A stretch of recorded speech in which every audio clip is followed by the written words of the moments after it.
no creator, no soul. Yeah. And yet, I would not see a Buddhist as a non-religious person. The venerables that I know, they are very religious and they are very spiritual. Okay? Your question, please? All right. Good evening, sister. I'm Neil, representing Catholic Junior College. Just now during your lecture, you touched on the topic of religious hypocrisy. That means they go to church and then they don't practice what they, hear in the teaching. I was just wondering, how can we inspire people to live their faith? I think the inspiration has to come when I know my faith. Going to, if you're a Catholic, when we are talking about worship and all that, it can be a routine that I go through, but do I spend time also reading the sacred scripture? Do I deepen my knowledge of what I'm believing? Yeah. So it doesn't mean that I can follow a religion, but I may not. And yet sometimes when I speak to people who are very elderly people, you find that they are very simple in their faith. And they will entrust their whole life to this God, to this divine that they believe in. Even without, in a sense, of that knowledge whereby, they will spell out what they are believing. But in the depth of their heart, you cannot take their faith away from them. So it's always both sides of the coin. Thank you. We have the next question. Thank you, sister, for the very enlightening talk. I'm Wei from the Buddhist Fellowship Youth. And I was thinking, and I had this question relating to your subject today. As you can see, in the past few centuries, we have noticed a relative decline in terms of spirituality, with areas such as science occupying these areas. So I was wondering whether, as we progress to the 21st century, do you think spirituality will start to decline? I can't hear that. If you think that spirituality will decline in the 21st century. In the 21st century? That's right. No. In fact, when we are talking, very often when I am talking to people and we say our society is getting so materialistic, right? Materialistic and consumeristic, And I always believe that we are consumeristic and materialistic because we lack something within. So instead of really searching for what is lacking within, we go on searching for what I think will bring meaning in my life. So we keep going on this. And at the end, I think even Buddhist teaching is saying, until you realize that your desire is the thing that makes you suffer, right? And I think for all religions, whether a Muslim, Catholic, or whatever, this is true, you see? So when we are talking really about this dimension of just one thing. So in the 21st century, as we progress, you find that people will keep, we need to keep going back to the very fundamental. One of our saints in the church that says, St. Augustine, he says that my heart will not rest until it finds its rest in you, my God. So I think whenever we see signs like this, people who just keep wanting and wanting and wanting, there's something that's missing. Even Sentosa Cove, and whatever, you find it's not enough. It's not enough. After the 5 C's, the 6 C's, the 7 C's, and whatnot, it's never enough. So the 21st century doesn't mean that we will see less of a need for spirituality. Thank you. But I was wondering along the subject of because of science, as science progress,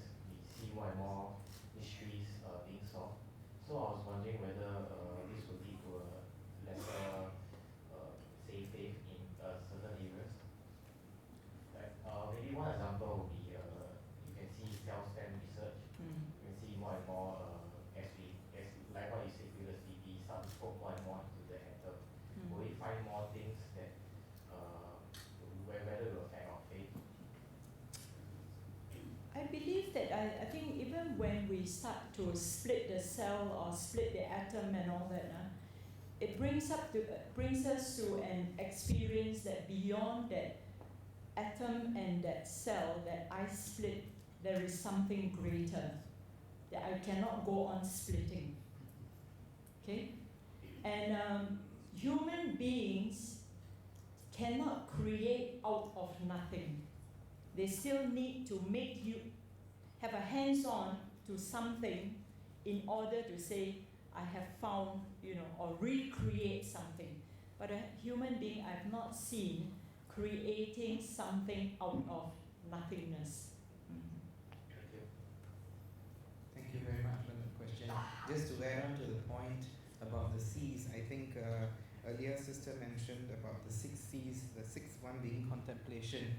I think we're just putting commas, adding on. We had 4, then we had 5, now we have 6.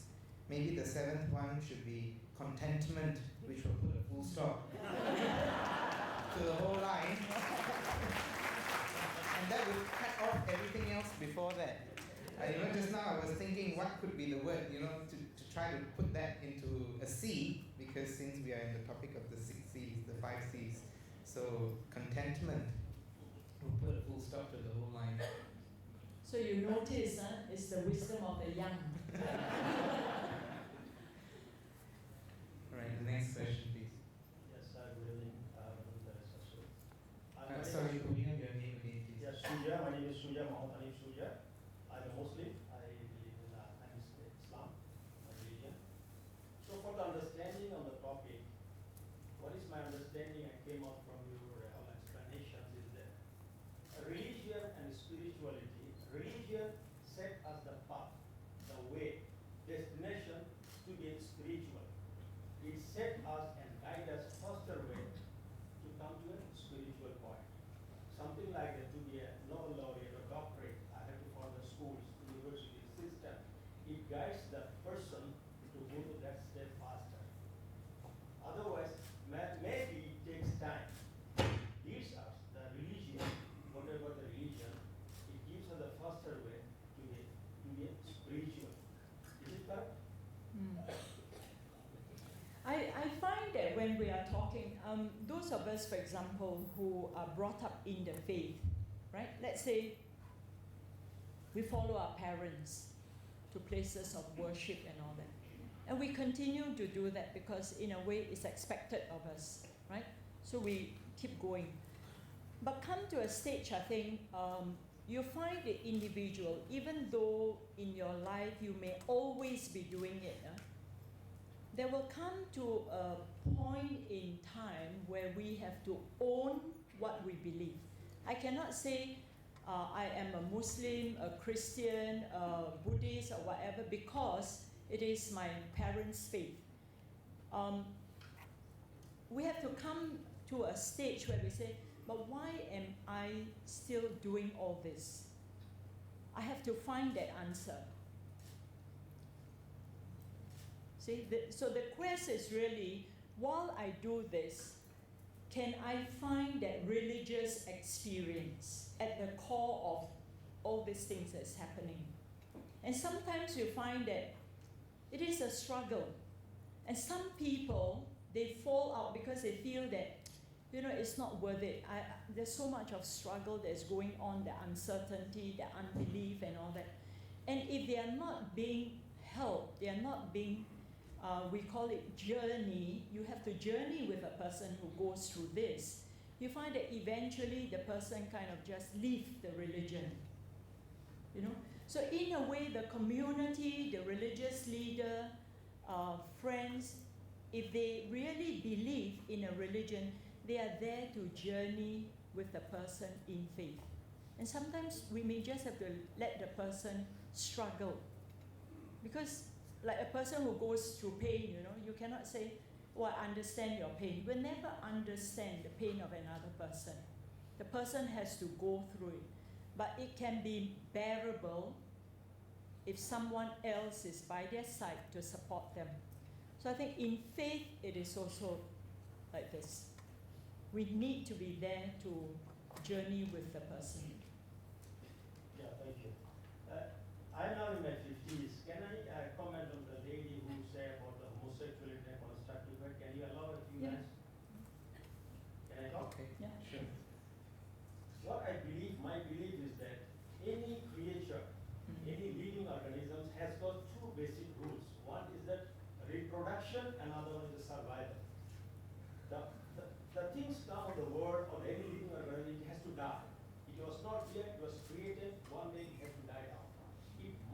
reproduce to keep the generations on.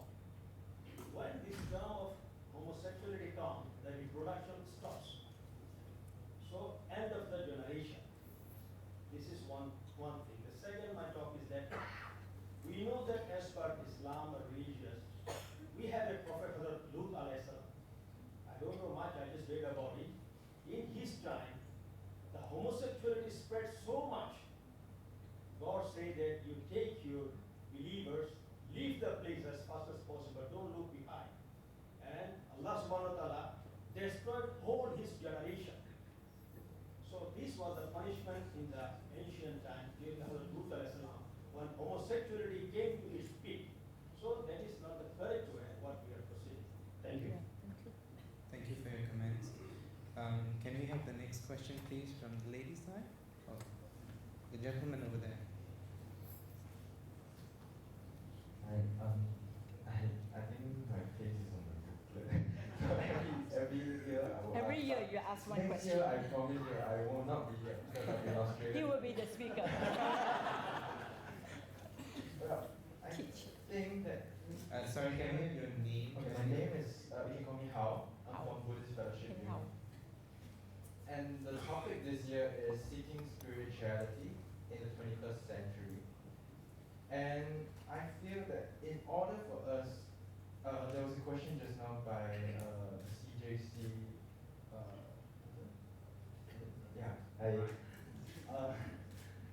And may I offer an alternative view? Can we have your question maybe first? No, he Oh, has a that's, Oh, you- my question is, can I have a view? Does that count? Okay. So yours is more of a comment. Yes. Alright. I feel that for us as practitioners of different faiths, we need to set an example. How do we attract people if we ourselves has the face where we're all very stern, very solemn half the time? If we have a face which is smiling, which is joking, but at the same time understand what the practice is truly about, and people notice us and then they say, hey, why is this guy smiling all the while? Not the crazy sort of smiling, but the very inner peace, a very calm point of view. When everyone else is panicking, you wonder, how come this guy has always had this calm? And this is the curiosity that people have. And having this curiosity, right, will let you ponder. Me, myself, not having spirituality, sorry, it's my braces. Me not having spirituality in my life, will having spirituality make me a better person, make me a happier person? Because the one thing that we all always search for, when we ask, what do you want to be? I want to be rich. I want to have everything. The thing behind that, if we think psychologically, why do you want to be rich? It's not because the money makes you happy. It's because they think that the money brings happiness. Whether or not you're poor, whether or not you're rich, whether or not you're tall, whether or not you're short, the thing that every human being wants is happiness. So if you can give them a sustainable way, if you can teach them how to be happy, then that is where people will be attracted to religion. That is my comment. Thank you. I think this is the paradox of life, just like sister was sharing earlier on, that we chase the money, and then when we have the money, we lose our health, and then we spend that wealth that we have accumulated to regain our health. So this is the vicious cycle of life that we all go through. Admit it, all of you. Right, the next question, please. Hi, good evening. Thank you for sharing, Sister Teresa. I'm Kari from Singapore Buddhist Federation. A very simple, short question. Just like you were saying that without religion, spirituality cannot be communicated. But in the context of nowadays society where wars are created by religions, and religions tend to breed separation. For example, like my ethics versus your ethics, my God versus your God, and whether there's a creator in the world or not. Spirituality actually sees all people as equal. And a person can be religious but not spiritual, but a person may also be spiritual and not religious. So could you please elaborate more on like what do you mean by spirituality cannot be communicated without religion? Thank you.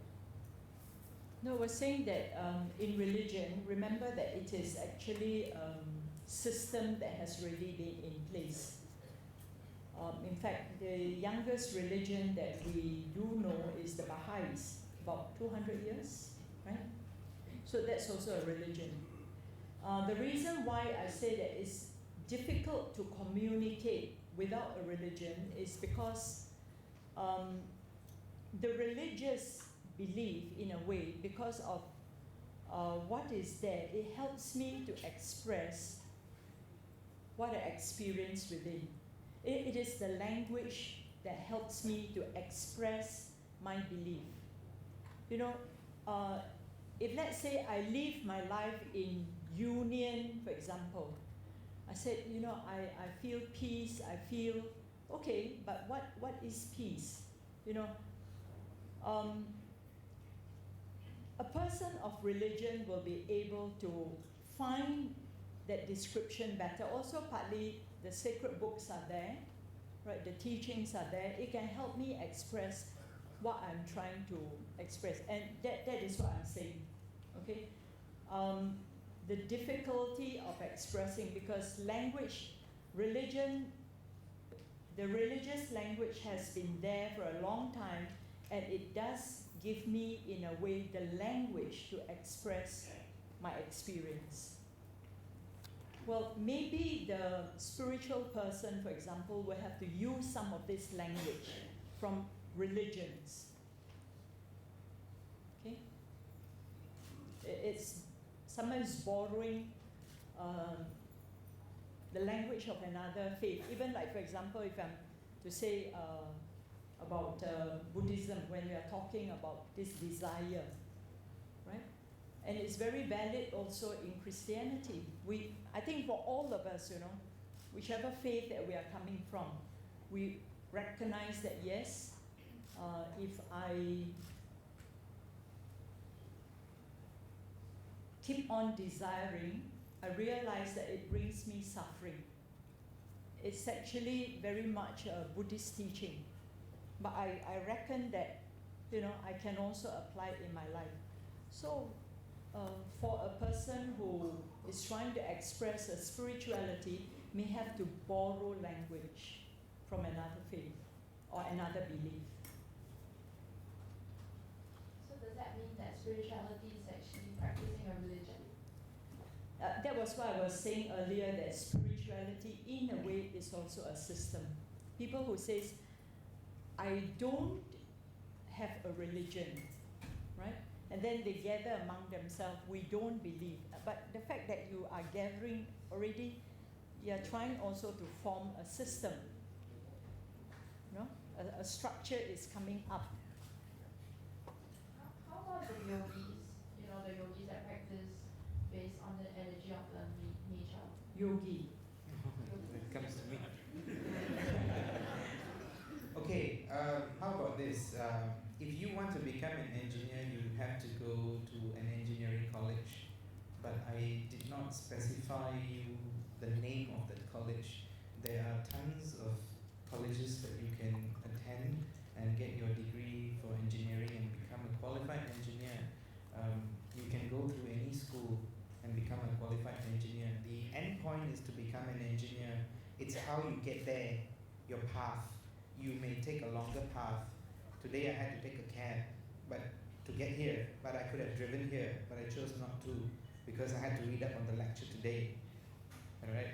But the focus point is the end, salvation, like what we call moksha, the end point, which is where we experience eternal bliss, like what the Buddhist term for is nirvana. All right? It's the different schools. Like, to add on to what your question was earlier about spirituality and religion, it's the kind of identity. I guess you're all groping in the dark, but when someone shows you a path, opens a door and shows you a way, and then you realize, okay, maybe this is the wrong way, let me try another way. So all these are schools of thought that basically lead to the one God. Even in Hinduism, I think earlier on we were just having a chit-chat session, and someone was asking me whether Hinduism is a monotheistic or polytheistic religion. We believe, in essence, that there is only one God, and the many forms of the gods are manifestations of that particular same God. The example which I gave was that of gold. Gold can be molded into many ornaments like bangles, rings, anklets, earrings, etc. But the essence of it is gold itself. It is the same thing, but it shows itself in many different forms. Therefore, there is only one God. But what we see is what we believe, because that's the young generation's perspective. What I believe is what I see. Even the earlier question about there being the existence of God is the same thing. So all these religions that exist in the world today are basically paths that people have experienced and through which they have achieved that state of contentment, that happiness, and they like it, so they follow that. But once you go through that, if you feel that this is not what you believe in, or what your internal voice says, then you might want to try, a different school of thought, for that matter. Okay, but it does not mean that you're wrong. It is what your voice says from within. Spirituality, I think the youngsters feel that they have to seek it outwardly.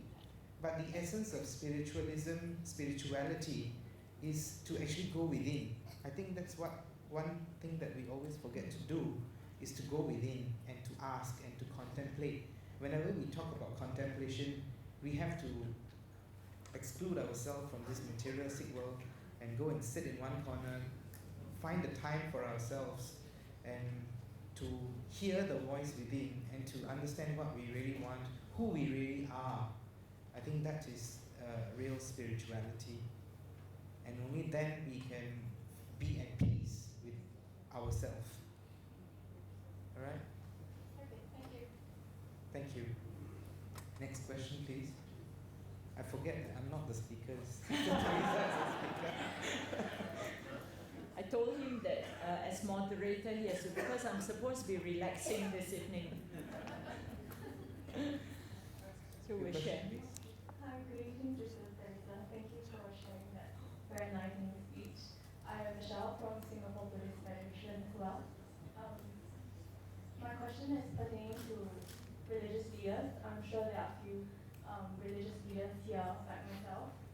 So my question is, what is your advice to religious leaders, and how can they use religion to enhance their own and others' spirituality and their purpose in life?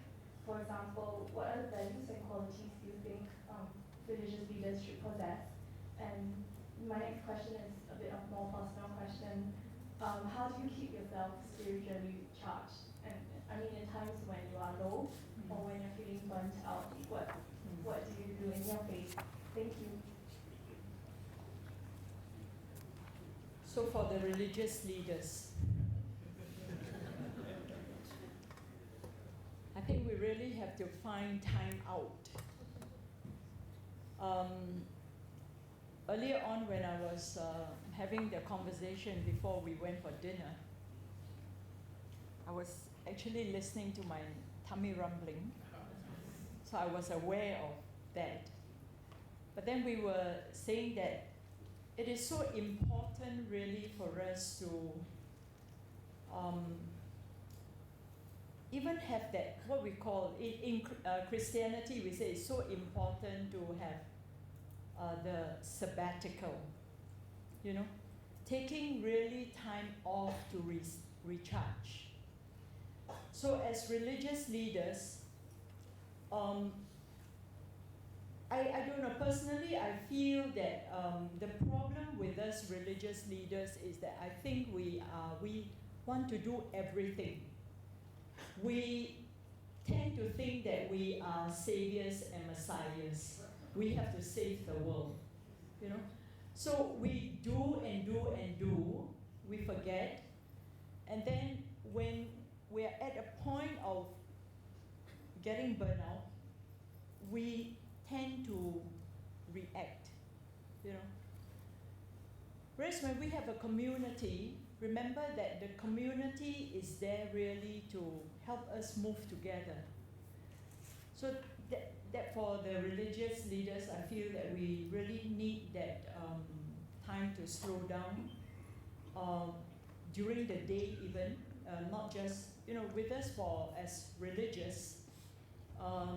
Morning we do our meditation, and I'm sure for many religious we do that.